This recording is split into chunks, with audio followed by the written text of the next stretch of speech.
Le mode de vie zéro déchet, ce n'est pas recycler plus, en fait, il signifie recycler moins grâce à la prévention des déchets.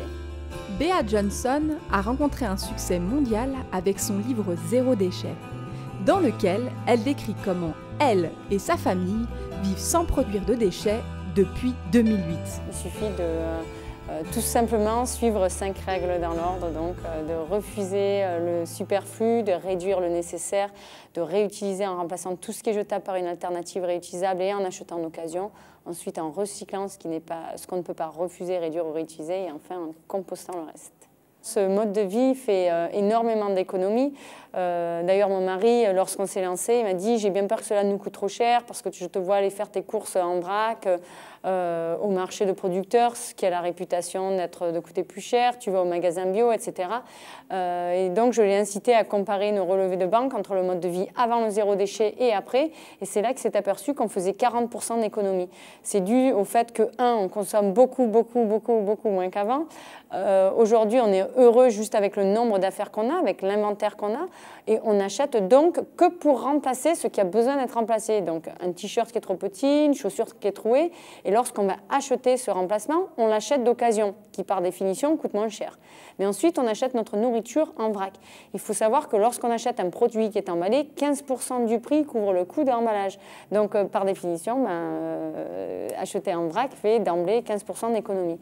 Mais ensuite, on a remplacé tout ce qui est jetable par une alternative réutilisable. Donc cela signifie que notre argent n'est plus investi dans la décharge, parce que c'est ce qu'on fait lorsqu'on achète des produits qui se jettent, c'est littéralement acheter donc, des produits que l'on va envoyer donc, à la décharge, que l'on jette. Donc c'est comme jeter son argent par les fenêtres.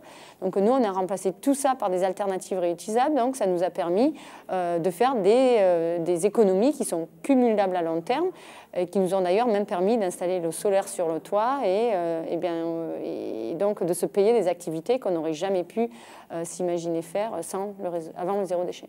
On en a beaucoup appris sur le recyclage en adoptant ce mode de vie. On a appris qu'il y a tout un tas de matières plastiques qui, non seulement sont-elles toxiques lors de leur fabrication, elles le sont aussi lors de leur utilisation, puisqu'il y a tout un tas d'emballages qui se transfèrent aux aliments et ensuite posent des problèmes de santé.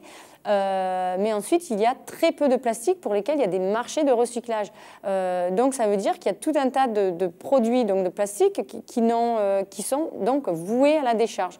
Donc on considère vraiment ces matières-là comme des produits qui sont donc construits ou conçus pour finir à la décharge. Donc on les évite à tout prix. On va choisir les métaux, le verre, le carton et le bois à la place.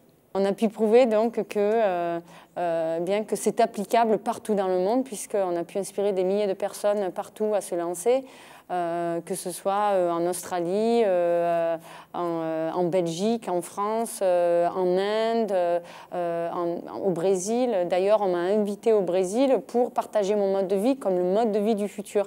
Donc c'est vraiment pour montrer qu'il y a de l'intérêt pour ce mode de vie partout. Et lorsque vous aurez lu Zéro déchet, n'hésitez pas à le partager.